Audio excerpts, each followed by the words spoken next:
சிறப்பீனும் செல்வமும் ஈனும் ஆக்கம் எவனோ உயிர்க்கு. இது தெரிந்த திருக்குறள். இதற்கு உண்மையான விளக்கம் என்ன? என்ன? அறம் செய்தால் செல்வம் கிடைக்கும், சிறப்பு கிடைக்கும். இதுதான் சொல்லியிருக்கார். இதுதான் நம்ம அறிவுக்கு எட்டிய இலக்கம். இங்கே சிறப்பு என்று எதை கூறினார்?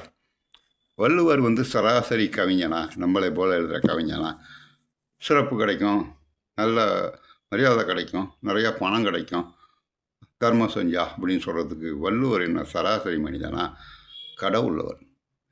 எதற்காக அப்படி கூறினா, சிறப்பு ஈனும். அதாவது உலகத்திலேயே எது சிறப்பான செயல்? ஒருத்தன் ஓட்ட பந்தயத்தில் ஒடியான்ட்டான், மிகவும் சிறப்பாக ஒடியாந்தாய், மேடையில் நல்லா பேசினான், நீ சிறப்பாக பேசினாய், இதை தான் சிறப்புன்னு அவர் சொன்னாரா? அப்படி கிடையாது. முக்தி அடைய வைக்கும். முக்தி என்பது செத்து போகிறது கிடையாது, இறைவனோடு கலத்தல்.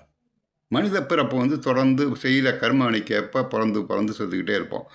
இந்த நிலை நீங்கி இறைவனிடையே சேரும். அதை விட சிறப்பு ஒன்று இருக்க முடியுமா? அதை விட சிறப்பு எதுவுமே கிடையாது. எனவே அந்த சிறப்புன்னு போட்ட வார்த்தைக்கு கடவுளை சேருதல்.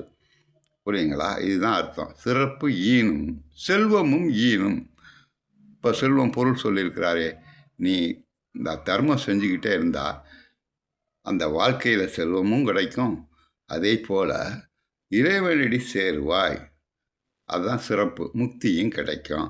2, ஆக்கம் எவனோ உயிர்க்கு அப்படின்னு ஒரு வார்த்தை போகிறார். ஆக்கம் எதில் வரும்? ஒரு ஐந்தறி ஜீவன் ஆடு மாடுகளுக்கு தர்மம் செய்யணுங்கிற எண்ணம் வருமா? கிடைச்சதை திங்கும், படுத்த இடத்த தூங்கும். மற்ற ஜீவராசிகளுக்கு சிந்திக்கக்கூடிய எண்ணம் கிடையாது. எனவே அது தர்மத்தை பற்றி நினைக்காது. இங்கே உயிர் என்று சொன்னது மனித பிறப்பை மட்டும்தான் குறிக்கும். புரியுங்களா? ஆக்கம் என்பது அந்த அறம் செய்து கொண்டிருந்தால் ஆக்கம் என்பது வளர்ச்சியை குறிக்கும். கொஞ்சம் கொஞ்சமாக வளர்ந்து நீ தர்மத்தை மேலும் மேலும் வேள்விகள் யாகங்கள் இதெல்லாம் செய்யணும். செஞ்சின்னா முக்தி அடைய வைக்கும். அதை விட சிறப்பு வேறு எதுவுமே கிடையாது உலகத்தில். நீ நினச்சிக்கிட்டு இருக்க நான் பெரிய கண்டுபிடிப்பு கிடச்சிட்டேன், இதுதான் பெரிய சிறப்பு, ஏன்னா மற்ற மிகவும் சிறப்பாக செய்தீர்கள் அப்படின்னு சொன்னோன்னே இதுதான் சிறப்புன்னு நினச்சிக்கிறோம். அது கிடையாது. இது அன்றாடம் உனக்கு கொடுத்த சிற்றறிவில் செய்கிற சாதனை. புரியுதுங்களா? அது அழகாக ஔவையார் சொல்வார், எல்லாருக்கும் ஒவ்வொன்றும் எளிதாம். ஒவ்வொரு மனிதன்ட்ட ஒரு சிறப்பாக இருக்கும். அதனால் அந்த சிறப்பை அவர் வள்ளுவர் கூறவில்லை.